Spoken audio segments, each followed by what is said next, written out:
आज पिताजी का श्राद्ध है, उनकी बातें याद कर रहे थे कि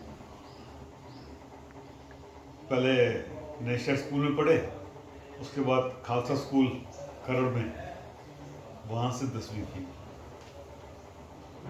उसके बाद उन्होंने DAV कॉलेज लाहौर, वहाँ से उन्होंने BA की, BA इकोनॉमिक्स ऑनर्स, और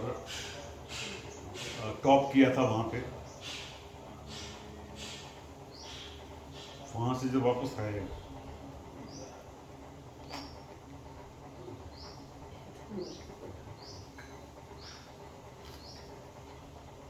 डाक खाने में नौकरी लगी थी अम्बाले।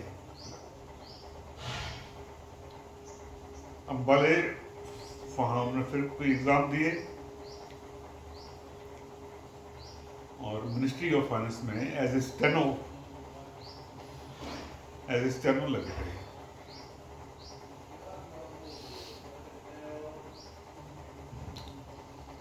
बहुत मेहनत करते थे।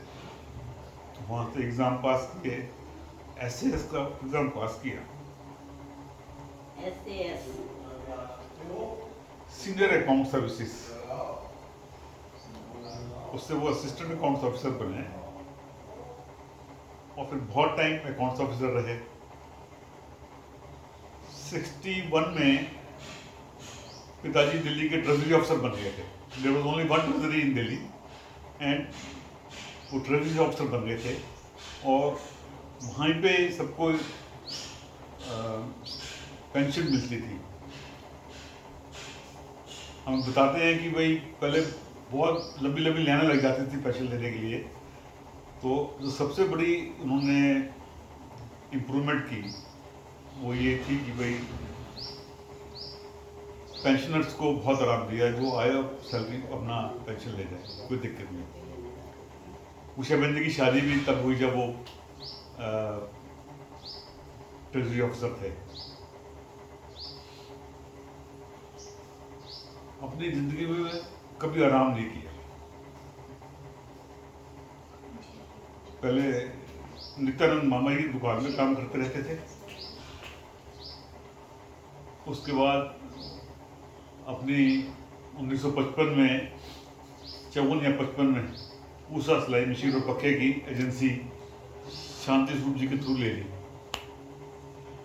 और देवनगर में दुकान लेके वहाँ पे उसका सिलाई मशीन पक्के की सर्विस कर दी। मतलब ड्यूरिंग सर्विस वो कभी ये नहीं हुआ कि शाम को 6 बजे घर आ गए, वही रात को लेट 11-12 बजे तक आना और काम करना। उसके साथ साथ एजेंसी के साथ साथ बड़े फूफा जी को भी बुला लिया और बाई जी को भी वहाँ से नए शहर से बुला लिया था। उसके बाद उन्होंने वो रसिक प्रिंटर्स करके प्रिंटिंग का काम शुरू कराया। बिडनपुरे में एक छोटी सी जगह लेके उसमें एक प्रेस लगाई। ऑफिस से आने के बाद वहाँ प्रेस में काम करते थे, जो ऑर्डर थे वहाँ बताना या प्रूफ रीडिंग करनी या कागज़ लाना, ये कर, मतलब वो सारा काम प्रेस का अकेले कर रहे थे। फिर उन्होंने फूफा जी को बुला लिया था, थोड़ा थोड़ा काम फिर उन्होंने शेयर किया। उसके साथ साथ लिबर्टी में ड्राई क्लीनिंग की दुकान खोली और वहाँ भी वो मतलब आज भी दुकान है वो हिमालय ड्राई क्लीनिंग के नाम से। वहाँ भी वो मतलब सारा काम करना। उसके बाद वहाँ तिब्जा कॉलेज के पास बिडनपुरा में छोटी सी वर्कशॉप लगाई ये अपने ऑटो पार्ट्स बनाने के लिए। वो ही हैड ए विजन कि मैंने बच्चों को कोई ना कोई बना के दे दिए चीज़ ताकि वो काम करें अपना।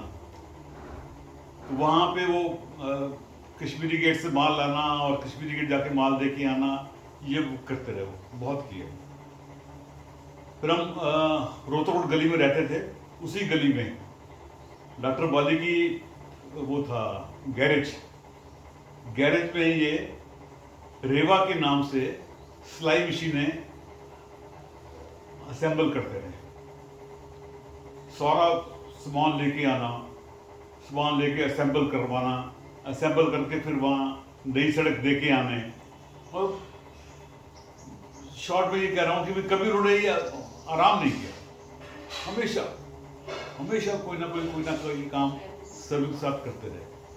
फिर 4 नंबर गली में फैक्ट्री लगाई, भाई साहब आ गए, भाई साहब के साथ भाई साहब काम करवाते रहे। उसके बाद मैं भी आ गया था। फिर ये इस तरह से मतलब कोई ना कोई काम हमेशा करते रहे। ही नेवर, उन्होंने रेस्ट नहीं किया, कभी रेस्ट नहीं किया। और भगवान में इतना ध्यान कि सवेरे उन्होंने उठ के रामायण जरूर पढ़नी, अपने भगवान जी का बहुत काम करना। हर मंगलवार हनुमान मंदिर जाते थे और व्रत रखते थे हमेशा अपना। हनुमान मंदिर में सब लोग, क्योंकि ऑफिसर थे AGCR में, सब लोग उनको जानते थे, सारे पंडित जानते थे, बड़े ध्यान से पूजा करके आते थे।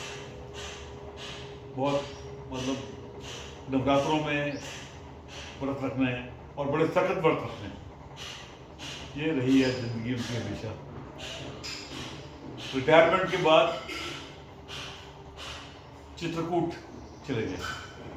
चित्रकूट जहाँ भगवान का धाम है, वहाँ पे मम्मी और पिताजी दोनों चले गए। वहाँ उन्होंने एक छोटा सा आश्रम खरीदा, उस आश्रम में रहते थे और रोज कामतानाथ भगवान जी की परिक्रमा करते थे।